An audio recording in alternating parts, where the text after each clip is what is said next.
dad is a litigator for a law firm. My Okay. mother was a teacher. Okay. She doesn't do it anymore, but she does notary now.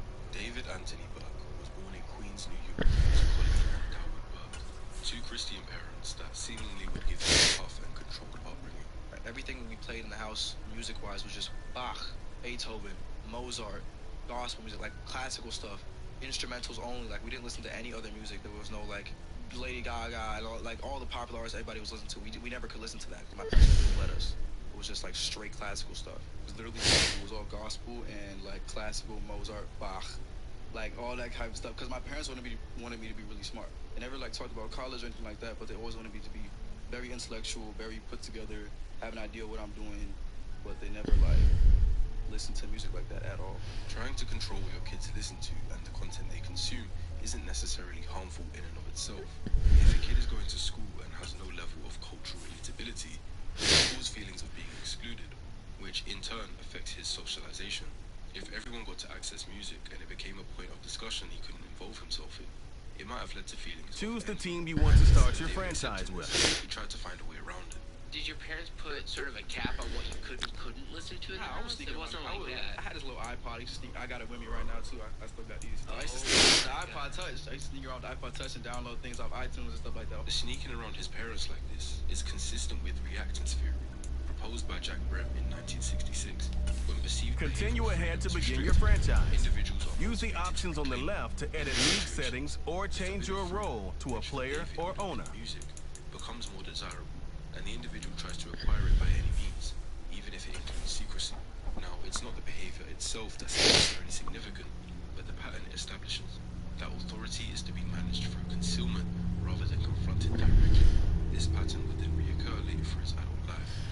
It didn't help David that his private school life in New York also consisted of bullying and teachers picking on him, so he had an uneasy time both at school and at home. I hated New York at that point. Like, Why did I you didn't hate like it? my school. I was Oh, at a 'cause private it's- school, and they treated me so horribly. Why? Insane. I don't know. All the teachers had it out for me. My little brother could testify to that too. Dude, they just had it out for me all the time. This I don't is know the what it player was. I would card. just do nothing Here to are a nobody. player's Teachers would motivations. Just pick on me and bully me for no reason. But I wanted to leave that place so bad. He got his wish as they moved to Houston, Texas, and he found it slightly better in his new school. But he was a kid that didn't really seem to find anything that stuck. His parents tried to get him into music, but it wasn't stimulating enough for him at that time. She put me into piano lessons when I was 7, and I quit that after a week. She was like, "Okay, I'm not gonna pay for it if you don't like it." Quit that. I went into she put me in a church choir when I was 8. Quit that, and then I was in middle school band when I was in 7th grade. I played the flute, and I quit that. But he never developed into a conventionally social child. He describes himself as a people watcher rather than a member of a friend group, sitting apart in cafeteria settings and constructing fictional narratives around classmates that they were unaware of. At school, before I was homeschooled, like middle school, elementary, I would look at these kids, like at cafeteria, at lunch was like my playground, like my brain's playground. Like there's so many different kids, and they're all doing something different. I would just sit there and I'm people watching. I would just inspect them and like write about them and stuff like that. And I kind of brought these characters to life that were inspired by my classmates. So every time I would write like a short story, I'd have these different classmates in these stories, and they would never know. It's like different names and everything, but they were inspired by my classmates. This preference to observe people and create these stories was an early marker that he had a natural tendency to see people as subjects for analysis rather than reciprocal social partners. Combined with his bullying in New York, it suggests he felt more inclined to exist on the edge of social bubbles rather than in them, present but not integrated, watching but not connecting. He says he began writing poetry in the 5th grade and pursued anime, gaming, and creative fiction from a young age. Yeah, ever since I was young, I really just liked anime, gaming, and poetry. That's really my first manga when I was in 5th grade. Dragon Ball, Tokyo Ghoul, see these fantasy characters with powers and all that. That weren't superheroes, and that inspired me to start writing and write my own stories about them. But just in case his parents couldn't give him any more reason to resent him, they took him out of public school, the only place he was getting any sort of socialization, the place where he was letting his imagination run wild, and they instead placed him on an isolated homeschool curriculum. So transitioning from public school to homeschool was tragic. The first 2 years was tragic. Like, Tragic. I was asking to go back to school almost every day. My brother too. Was the decision to move from public schooling to homeschooling a difficult one? It was, and it wasn't mine. It was my parents. So there's two different types of homeschooling in America. There's like group homeschooling, where it's parents that don't want their kids to be in public school environments, but they still want them to be in social groups. So they have like you have homeschool kids that meet once a week at a specific place, and they play like extracurricular activities like basketball and stuff like that, so they can socialize. And they do the work on paper. And then there's a second homeschooling, which is strictly on computer. That's what I did. Wonderful man has been with me all the way, Congressman Andy Barr. Kentucky needs strong leadership to keep our values and our future secure. That's why Congressman Andy Barr is fighting for Kentucky families, securing the border, cutting taxes, and putting America first, delivering real results and standing strong. President Trump says Andy Barr is a leader we can count on to get things done and make America great again. Andy Barr. I did. It didn't let him enroll on the socialized model involving group meetings with peers, but a fully computer-based, home-based program with no structured peer contact whatsoever. From a developmental psychology standpoint, this is the most significant single environmental factor in his profile. Erickson's 8th-stage model identifies adolescents, approximately 12 to 18 years old, as the critical period for identity versus role confusion. The developmental task of formally stable, coherent sense of self, through interaction, social experimentation, group belonging, and the feedback of others. Removing a child from that process during his window doesn't simply slow development, it breaks it, and they don't develop normally. And the main damage that came from that cutoff was socializing. None of his peers stayed in contact with him following the transition, and he was all alone. I thought I had a lot of friends in school, and then after being homeschooled, nobody's hitting me up, nobody's asking me like, where am I at? Why am I not coming to school today? Made me question like, what is a real friend? And do I have any of those as well? Especially when I was transitioning from public school to homeschooling, and nobody like hit me up on Snapchat when I was like streaking everybody. My Snap score was like 250,000, bro. And nobody hits you back? Nobody, dude. That's what I'm saying. Like nobody like, who, you know, at school, where'd you go, Dave? Like nobody. Like, dude, did I really have friends? And you start to question things. Oh, totally. About your everyday life. Like who's really there for you at the end? I mean, dude, homeschooling really takes a toll on a kid. Like, Isolation. yeah, and there's outlets like I know I made a couple friends now that were homeschooled, but they had like these groups that they would go to like bi-weekly and just to socialize. But I didn't have that. Like, David would start to feel a growing disconnect between himself and his age mates, and an acute awareness of experiences that he was excluded from. I've gone through his TikTok, and this was clearly what hit him hardest. He was emotional seeing homeschool proposals. He has another post titled, What It Felt Like to Be a Homeschool Teen, and I won't play the audio for copyright reasons, but the lyrics go, everybody's falling in love and I'm falling behind, as he visibly shows his frustration at that fact. He missed out on having high school relationships, but had to watch everyone else get to have one through Snapchat. His former peers got to post relationship quotes and pictures with their partner, whilst he stayed at home, unable to do anything but watch. As the caption says, homeschool and being on social media 24/7 was not a good mix. In another post, he says his superpower is never being Choose able the to team you express want my to start feelings your franchise with. because I was homeschooled and had no social life for 5 years. And on another, he says, I was homeschooled all my life. I never got to experience any school dances. When adolescents are denied normal peer socialization, the need for connection and belonging doesn't disappear. It finds alternative channels. In David's case, that channel was the internet, specifically Fortnite, YouTube, Discord, TikTok, and eventually music. During his homeschooled years, David describes Fortnite as his primary social environment. He engaged in squad fills, which is where you're allowed to join games with strangers and talk to them if you have a headset and mic. And he allowed people to vent their personal problems to him. Especially being homeschooled, not having a social life, right? So I'm on the game, I'm talking to all these random people, and I'm talking to you about their Continue life. ahead to You know, begin your video games franchise. is the real Use world the as options much on as the I am. left to edit And league living my life settings or vicariously change your through them, role to and, a like, player writing songs or about owner. their lives. Yeah. I would go on Discord and I would go on Fortnite and I would go on like squad fills and I just let people talk to me and just tell me about their lives. So I said, just make your own music. And that was that. So I kept doing it, and then it kind of just became this thing where the music was getting more popular than the Fortnite videos. My SoundCloud numbers surpassed my Fortnite videos numbers. And it was out of here, bro. He had no prior musical ambition. What he did have, though, was years of accumulated internal the Atami fantasy, the observational psychology built upon and listening, the poetry he had written since 5th grade, and a set of emotional themes like isolation, romantic destruction, duality that had This is the player card. Here are a player's It also gave motivation. it a socially legitimate one. Dark themes that are wrapped in musical craft don't register to us listeners as warning signs. They register as artistry. The same content that might raise concern if it was in a journal or a private communication is celebrated when it has a compelling melody. David's own statements confirm that his early music was not drawn from lived experience, but from imagination and preparation. When I write music about heartbreak and the sad type of things, I write it not from experience because I was a really homebody. I was homeschooled. Like I didn't have much of a social outlet like that. I write it in like preparation. I feel like when you commit to love, you commit to devastation as well. I think it's a mixture of like trying to figure it out myself and then looking at other people's experiences. I mean, I've never experienced like true heartbreak either. So I write all these songs in preparation for it so I'm not devastated, you know? So I know what to expect. He describes writing about heartbreak in preparation, having never experienced it. He states directly, I love over-dramatized themes of romance because it would never be like this in real life.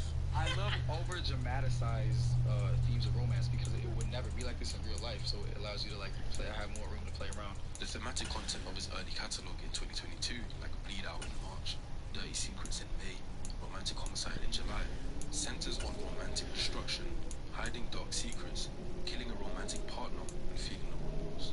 Romantic Homicide's central lyric, which David explains in detail in a Genius interview, is constructed specifically around the active first person. Not just you died, but I killed you. He stresses the first person agency. Which was in the back of my mind, but then you think that I'm going to say you died, but I say I killed you. So it's not like the thought of her is gone by itself was something that This she did. It was is the something that I development decided tray. to do. This And is the I abilities killed her in tab. the back of my mind. He also describes the back of my mind as the location of this act, which is precisely where he has told us that his fantasy lives. His mother's reaction to Romantic Homicide is very ironic, but also significant. Showed it to my mother, and she was like, that song's too violent and too sad. You're not releasing it. My son is not going to be talking about killing people in music. And I was like, I'm going to take that as a challenge, low-key. I played it for her in the car. She was like, David, this song is too violent. You're talking about killing people in your music? No, not my son. I was like, wait, I might be onto something. She identified something real with the content. He overrode her objection anyway and released it, and that song was the one that became his commercial breakthrough. The commercial success of Romantic Homicide is a pivotal moment in the psychology trajectory. David didn't receive any social correction for expressing violent romantic fantasy. He received validation, streams, a record deal with Interscope, and multi-million-dollar career momentum. I get the first email from the labels. I show them, I'm like, all right, my mom has to hear about this now. I was like, there's no way I can like sweep this under the rug. I'm getting really famous right now. And then I meet with Interscope, who I eventually signed with, and I meet on my team Mogul Vision for management that I signed on management. And then at that point, it was just time to push the button. From a behavioral reinforcement standpoint, this is near optimal conditioning. The behavior, which was externalizing dark fantasy through art, produced the outcome most desired by someone with his developmental history, which was belonging, recognition, status, and the experience of being known without truly being seen. Because not only did he blow up in music, but that coincided with social media fame, like TikTok, where he got tons of engagement. But looking back on it, those fans were engaging with someone who wasn't even their true self, and who never took the mask off. I got me as the artist, David, D4VD, Itami, which is the antagonist. He was a blindfold. My gaming character is coming soon. He is like the one that's super tech savvy and stuff like that. And then my social media persona, which is also being built out as we speak. And that's the fourth. He constructed an entire identity architecture around himself with those four defined personas: David the artist, Itami the antagonist, a gaming persona, and a social media persona, none of which were David Anthony Burke. The actual self was not among them. What researchers describe as identity diffusion, where the boundary between constructed persona and authentic self becomes genuinely unclear, appears to be happening. The masks were not overlaid on a stable self, they may have become the primary mode of self-experience. So David from early on learned how to switch between characters. In private, he could be this antisocial kid with dark fantasies. In interviews, he could sound smart and sophisticated. And on TikTok, he could do his best to be relatable and goofy to his audience. That ability to switch became something that we now potentially know might have helped him deal with the consequences of his future actions.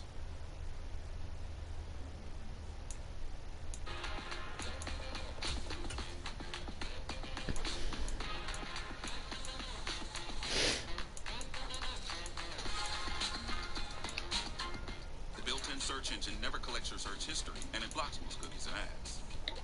That was easy. Download DuckDuckGo today. According to prosecution documents, David and Celeste Rivas Hernandez first made contact online in January 2022 when she was 11 years old and he was 16. This reportedly happened on Fortnite, which would be consistent with how David got his social interaction when he was homeschooled.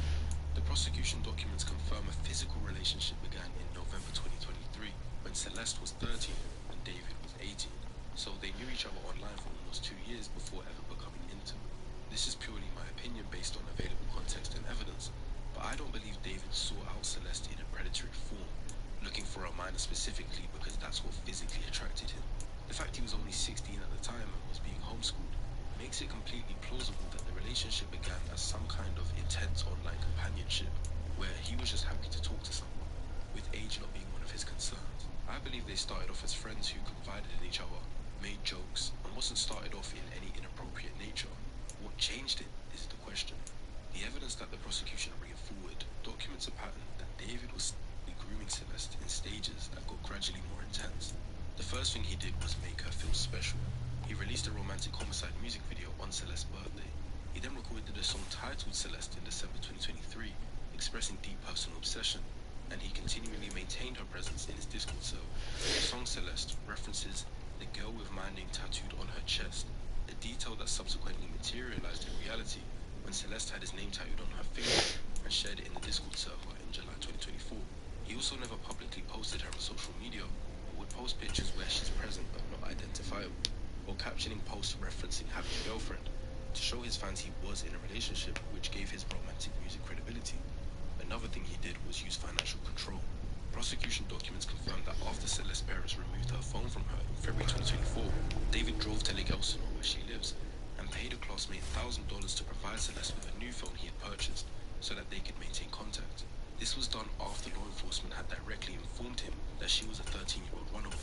Despite her parents and law enforcement trying to stop David from connecting with her, he chose to go around them anyway.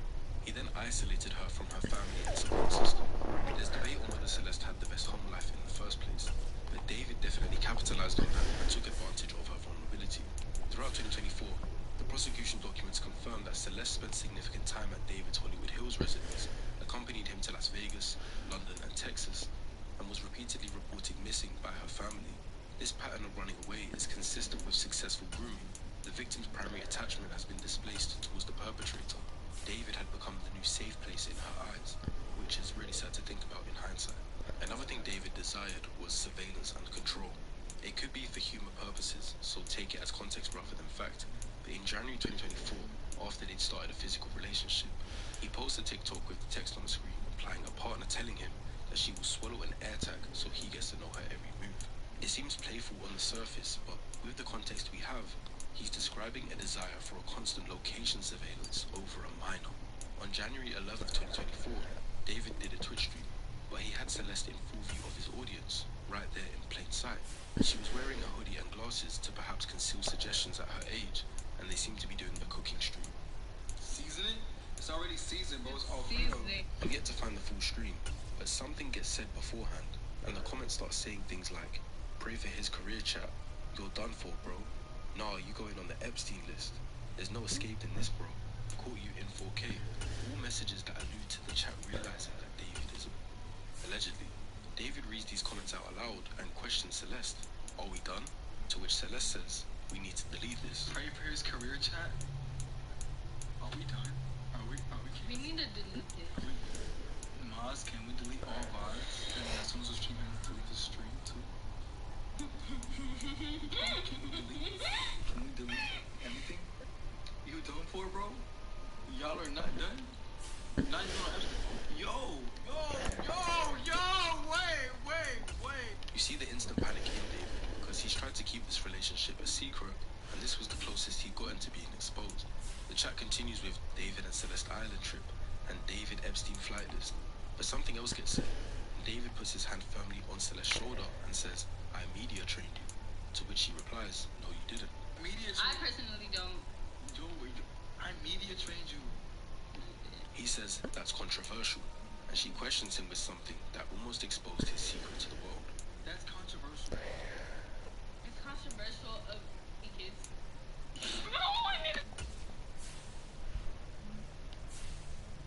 Really good Okay, one. bye.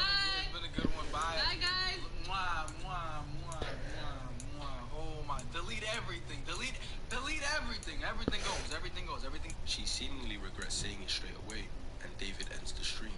Of course, I have to preface that streaming clips get taken out of context all the time. What we don't know is what was actually said beforehand, and the chat could have been referencing something completely different. But what we do know is that David was making attempts to media train Celeste, in his own words. Due to him understanding what he was doing was wrong, this is an attempt at power control, because by giving her instructions on how to act, she's molded to become more obedient.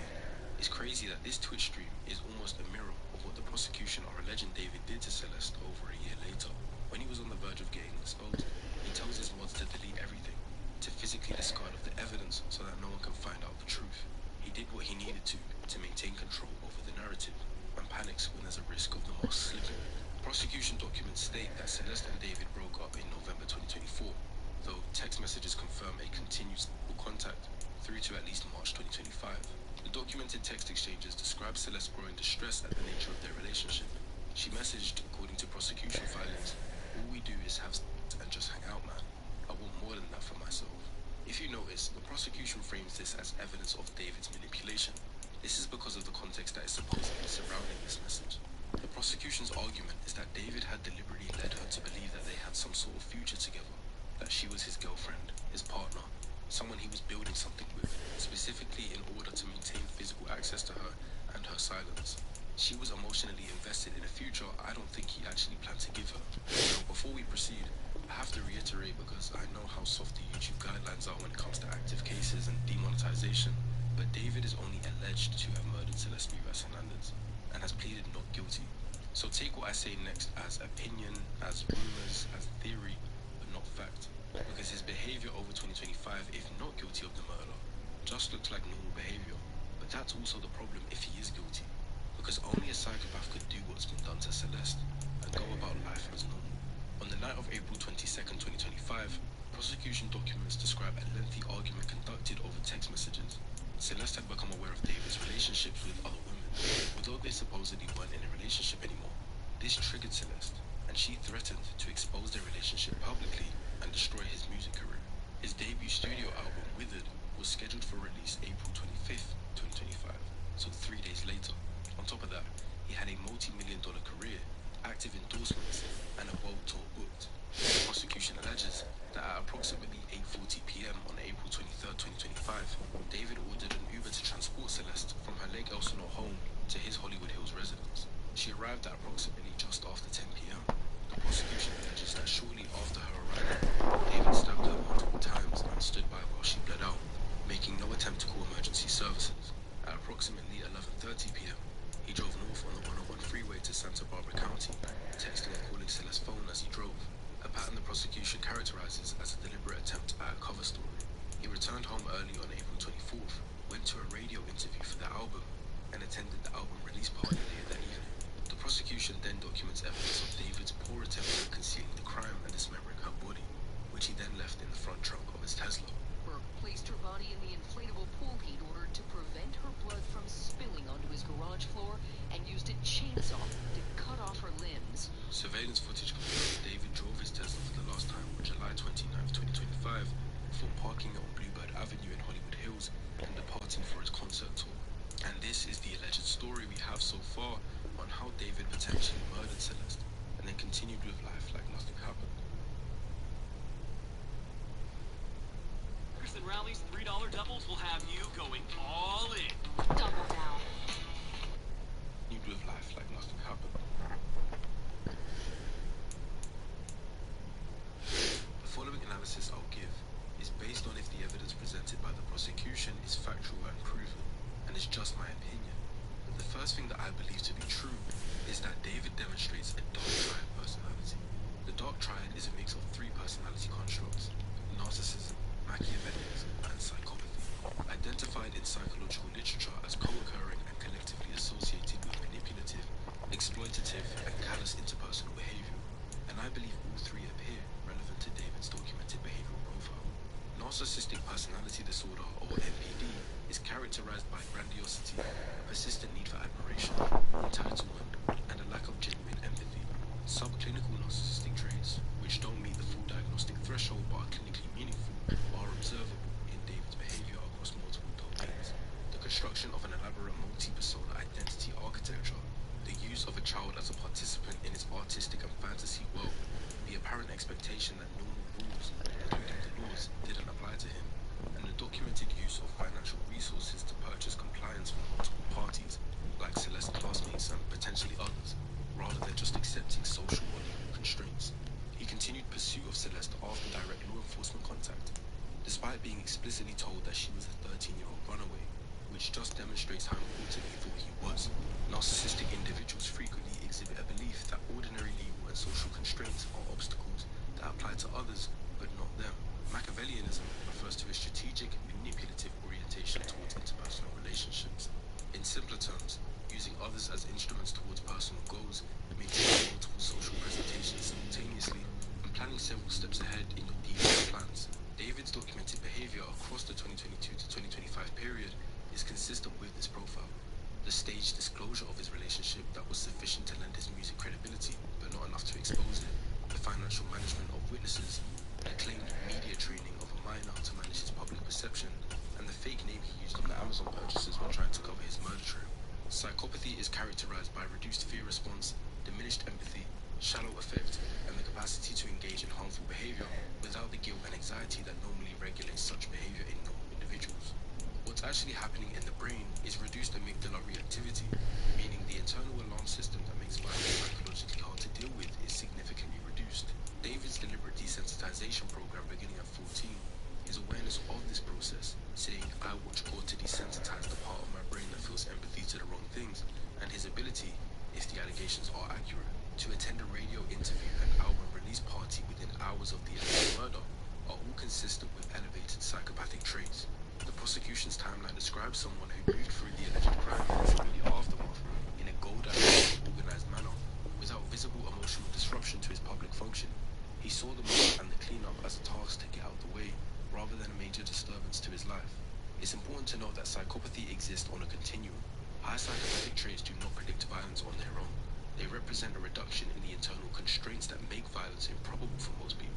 You can definitely have psychopathic traits and go through life without killing anyone, but if you had to, or if you believed you had to, it wouldn't be hard for you to mentally process. The best way I see fit to analyzing the rest of his psychology is by answering some common questions surrounding the case. The first is, was David born with psychopathic traits, or did the environment shape him like this? The evidence doesn't support a simple nature or nurture answer, and the research literature on psychopathy doesn't even need one. Studies on antisocial personality disorder, which is the more official diagnosis with traits similar to psychopathy, have found that genetic predisposition is a real factor, but is not determinative, meaning genes do play some part, but it needs more than that. What the developmental history suggests is that David likely had some dispositional features like his elevated sensation seeking, a reduced fear response, a natural tendency towards social observation over social participation that interacted with a profoundly adverse developmental environment. The isolation he experienced in homeschooling removed the social components that normally regulate and redirect dark impulses in adolescence, such as peer feedback, mentorship, romantic experience within age-appropriate contexts, and the reality testing that comes from genuine reciprocal relationships. Basically, when you're in school and you're weird, people are going to tell you you're weird, and they're not going to be friends with you, and that's going to cause you to not be weird. The gore consumption, the fantasy elaboration, and the emotional desensitization program didn't occur despite his isolation. They occurred, most likely, because of it. Any genetic psychopathy predisposition might have stayed more muted in a more socially connected environment, but David was given 5 years of uninterrupted space in which to develop it without correction. The next question is, if many children experience homeschooling, many children watch gore, and many children watch anime, they don't become violent, then why was David different? The answer is not any single factor, but the specific combination and timing of factors, and the absence of mitigating ones. 3 elements distinguish David's profile from the general population of adolescents who share some of his experiences. First, the duration and completeness of his social isolation was extreme. Partial homeschooling with peer contact, but 5 years of near total isolation during the precise developmental window where identity and empathy are formed through reciprocal relationship. Fair enough if they let him go to some sports clubs and he got to meet people weekly, but he was completely alone. Second, his response to that isolation was not passive, but active, as he built an increasingly elaborate internal fantasy world in which violent romantic narratives were central, and he deliberately used that period to pursue desensitization by watching gore videos. Third, and perhaps most critically, nothing corrected the trajectory. There were no peer relationships to provide reality feedback. There were no teachers or mentors who intervened. When his dark material reached the public, it was celebrated. When law enforcement contacted him directly about a 13-year-old runaway, he found a way around their intervention. The system of natural corrections that normally checks and redirects deviant development failed at every point. Another question is, with his fantasies and music content, did David always have a lust for murder, or did circumstance just cause him to kill in that moment? Neither characterization is fully accurate. Despite how wild our minds like to run with conspiracy, evidence doesn't support a long-term conscious plan to murder Celeste. There's no indication he groomed her with killing in mind from the outset. What the evidence does support is a sustained internal world in which romantic relationships and fatal violence were thematically intertwined, in which he had deliberately engineered his own emotional desensitization to that violence, and in which he had repeatedly rehearsed, through his music videos, through lyrics, fantasy, and alter ego construction, the psychological experience of killing a partner and feeling nothing. Whether or not he consciously intended to kill Celeste, he had spent years building the psychological infrastructure that made it executable.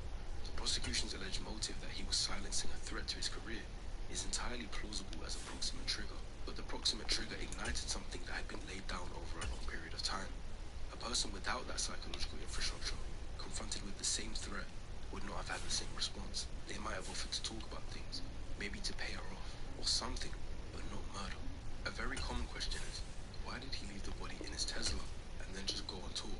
Was it narcissistic overconfidence or something else? There's the theory that he wanted the body to be found so that everyone could appreciate the art of his crime.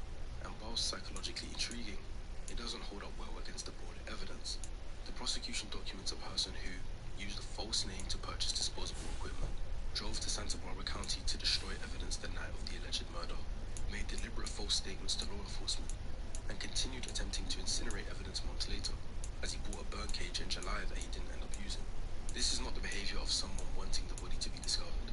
It's the behavior of someone who believed he was managing the situation competently. The most clinically consistent explanation is indeed narcissistic overconfidence, a well-documented feature of individuals who combine high narcissistic and psychopathic traits.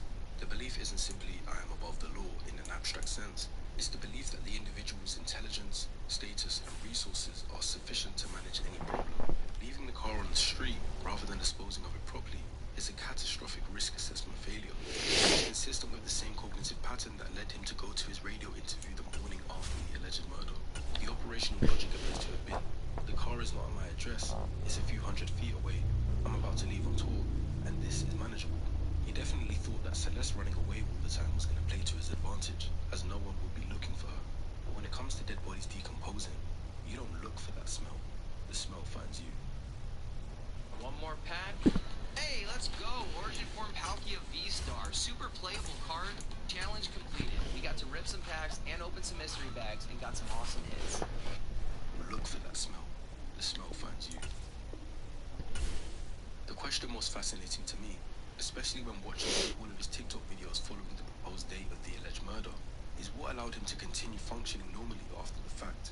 Several interacting psychological mechanisms are relevant here. The first is the reduced guilt and anxiety response associated with elevated psychopathic traits. The internal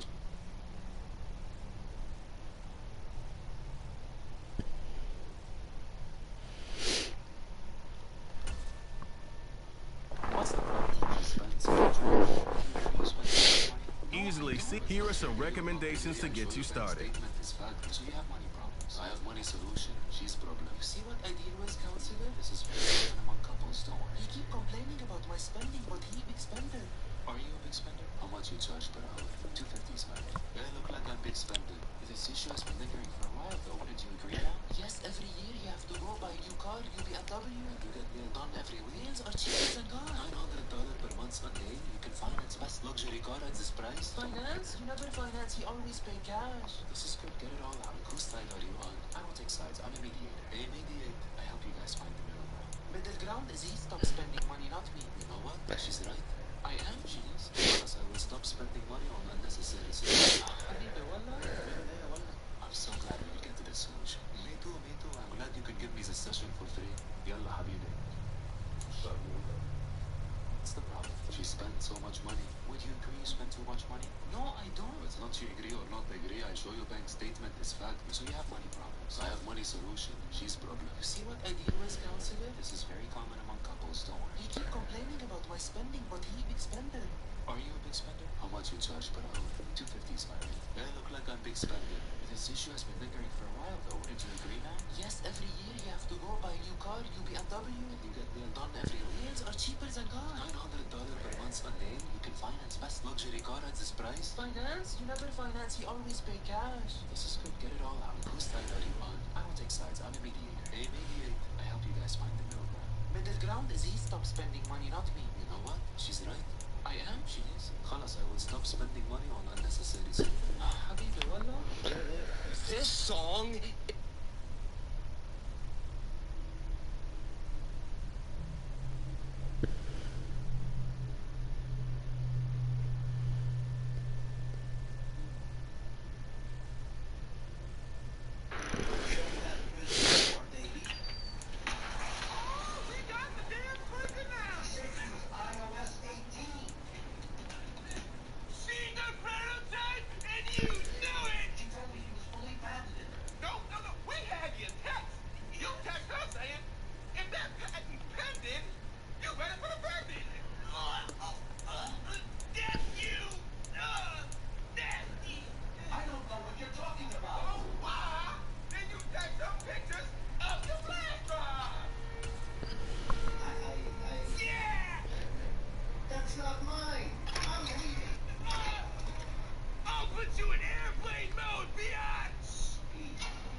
If a dog and a pie cost had a race. A pie cost? Yeah, they had a race. Who What would the win? hell is that? Say it again. A pie cost? Yeah, if a dog and a pie cost had a race, who would win? I don't know.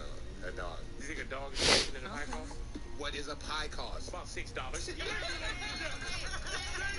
With Taylor Swift, did you guys at the Super Bowl, did y'all experience like any kind of Matter Daddy or anything like that? What does that mean? Like, I know it's not a football thing, but just like a Matter Daddy. What's a Matter Daddy? Nothing. What's the matter with you? Thank you, ladies and gentlemen. Thank you. What's your relationship with MC Scratch? your relationship with MC Scratch? I don't know. You don't know MC Scratch? Pull that microphone up so I can really hear how disrespectful you being right now. I don't know. Who is MC Scratch? I was MC Scratch, man, before I became the boy. How does this guy possess every rapper? If a dog in a... Don't this kid... I'm like who? He like nigga what? I'm like who got shot? He like fuck. I'm like nigga what? He say that's some boy they are. I think we can do this. We're not in the playoffs, I hope, but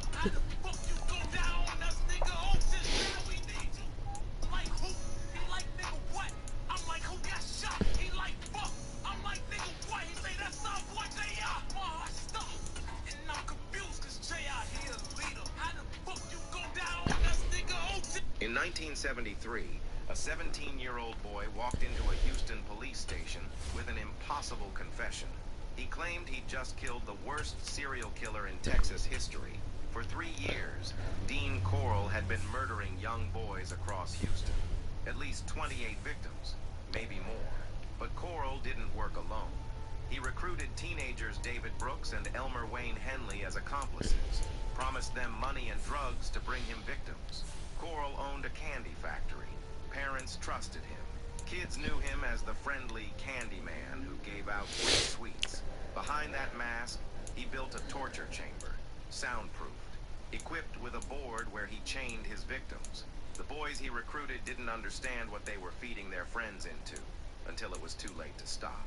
When police finally searched Houston, they found mass graves scattered across the city, body after body of missing teenagers. The killing spree only ended when Henley finally realized he might be next. He shot Coral 6 times during an argument. The Candyman was dead, but the horror he created would haunt Houston forever. In 1973, 17-year... I would do anything, and I do mean anything. What the year you were born in says about you. Comment what year you were born, but if your old ass says some shit like the 80s, damn, what the hell you doing watching me right now? Where your family at? If you born from 1994 to 1999, damn, the hell your old ass doing right now? Your kid need to get picked up from school. The older generation cool as hell, but this like the age where a lot of people can't realize you're not a YN no more. You're a civilian. Your yearbook was in black and white. What are you doing? You grew up on the BlackBerry. Let us have some. You're supposed to be on MySpace right now. Facebook. WhatsApp. Y'all cool as hell though. If you're born in 2000 and 2005, along with the 90s, you are part of the last normal generation who preserved their brains properly. This generation, like the last generation to really go outside, not everybody's really an iPad kid. And you're probably getting a lot older too fast right now. It's only a matter of time till we in suit and ties. 2006 to 11?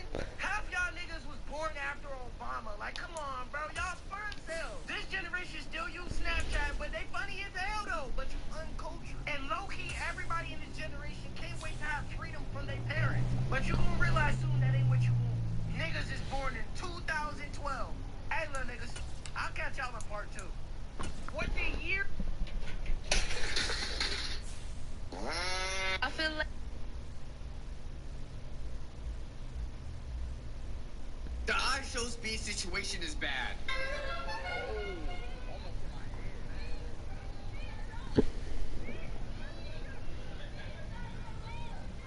Bro, after a while, it's gotta be mad annoying, bro. I understand he's a streamer and he has to, like, provide entertainment, but that much amount of kids just screaming your name all the time as you're out. Not to mention, how does he even go out regularly? He's collapsing on stream.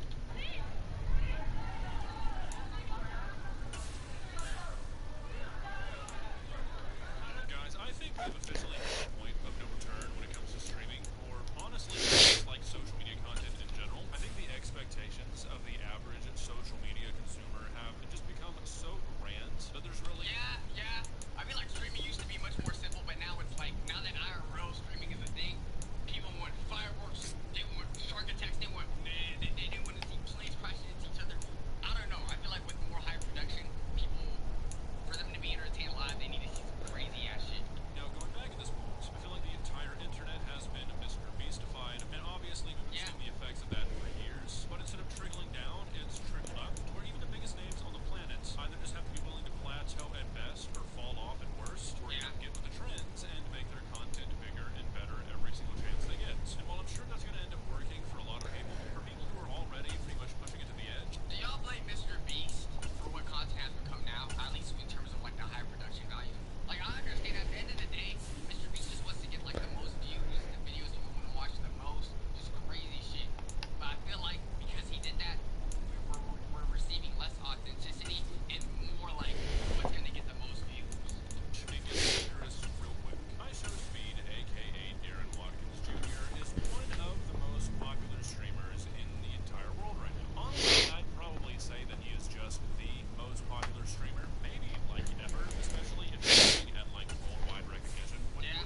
everything. The fact that it's hot as hell. The fact that he's always getting rushed. The fact that he has to entertain a live audience, being one of the biggest streamers. All of that just would feel like too much. He could very easily die, or he's not taking situations that he could very easily die in very seriously. And I think it's something that should probably be addressed. We've been talking for like over a year at this point about how streaming has gotten to the stage where like it's kind of gotten Mr. Beastified. If every stream that you're doing is not somehow bigger or better than the last one, you kind of just like fall out of relevancy. And I think People just won't tune in. Unfortunately, we're seeing that mindset in full effect even with the world's biggest streamer. But before we get too deep into all of that, we're going to take a look at these clips just so we're all on the same page, and you'll probably be able to see what I mean a bit more. Okay, so we're going to be looking at this clip first because what we're looking at after this, I feel like just more people have already seen it. But I really haven't seen it. We're gonna go ahead and send to playoffs. It's like a 3 or 4 minute long segment during a stream in Barbados where It's actually so cool. I wonder how much prep Actual Speed does before he like actually does these things, because some things just feel too coincidental. But the fact that they're putting his stream on the big screen, that's too much. for some reason he is hanging like half of his body outside of a moving bus. Yeah.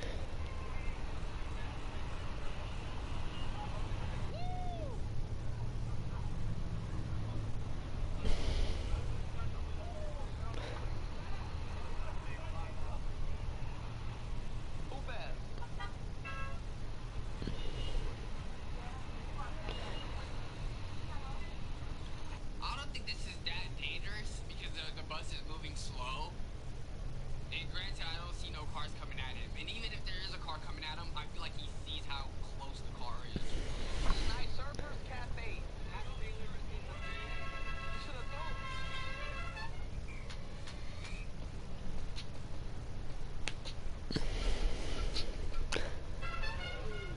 Okay, you should have seen that. You should have seen that. Okay, so I don't know about you guys, but personally, unfortunately, I have seen multiple videos of people dying doing this like exact thing. It's usually on. Okay, but the car usually is going much faster than that. I feel like even if he did hit his head, he would probably be concussed, but I don't think it would have been that.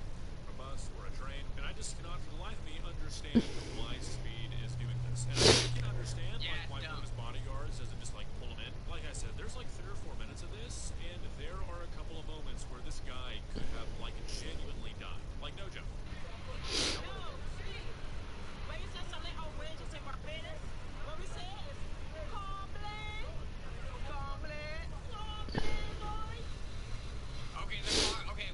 The bus is obviously moving much faster now. Now you should not be sticking your head out.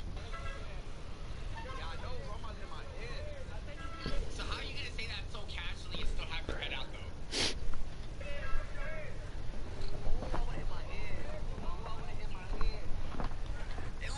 Right when you say that, you stick it out again.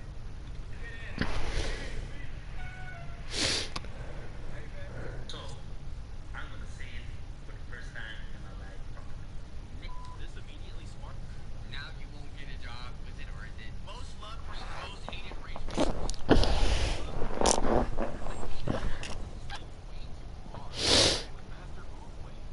Oh my goodness, this is the dude that would say the N-word as a joke, huh? If you're gonna be racist, at the very least be funny. Don't be racist, but I'm just saying, like, if you're racist and unfunny, come on, bro. Double whammy. Creators on YouTube back in 2024. Boy found his reputation rapidly declining after he started posting controversial videos that would often bridge the gap between edgy and downright. And he's so old. Like, don't get me wrong, Eddie jokes are not acceptable at any age, but you would assume at your big age with this beard that you got going on that you would know right from wrong. I'm gonna say the N-word for the first time in my life. Oh my god, no way, bro. Yo, bro, you're so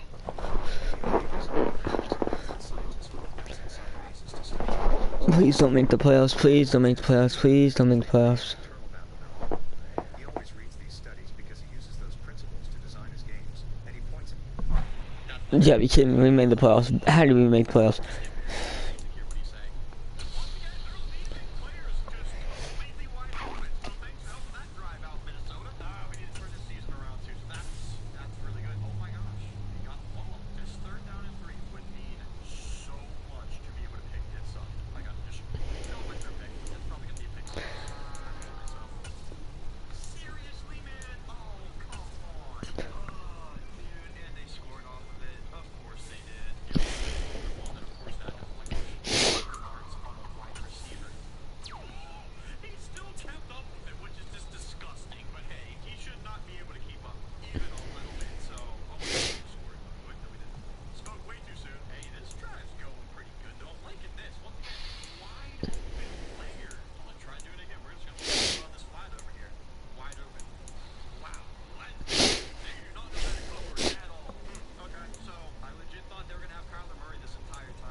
So we won the wild card and lost divisional.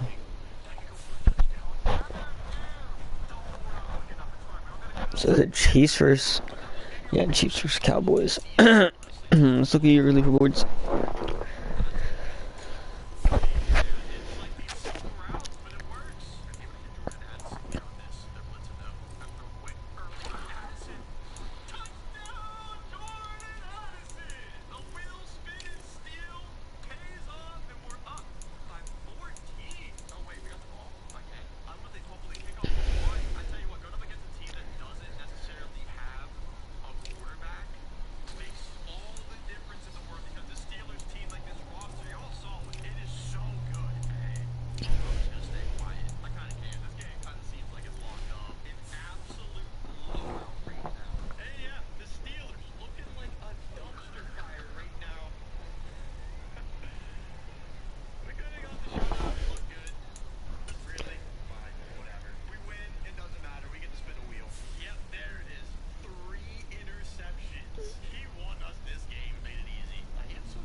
View your team saves. Quickly review the league's top performers and the current.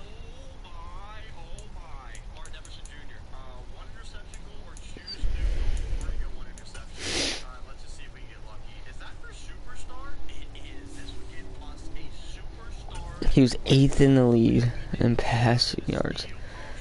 He had 32 touchdowns to 15 interceptions. Rushing, Swift was a 1,000-yard rusher, 17 touchdowns, 2 interceptions. Devon A. Shannon, 4 interceptions, almost cracked 300 yards. Receiving wise, 2,000-yard receivers. Did not expect this one. Who didn't get the ball? So, oh no, everybody got the ball except my boy. Or these two actually. The only two did not get the ball.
These players are on the last year of their contract.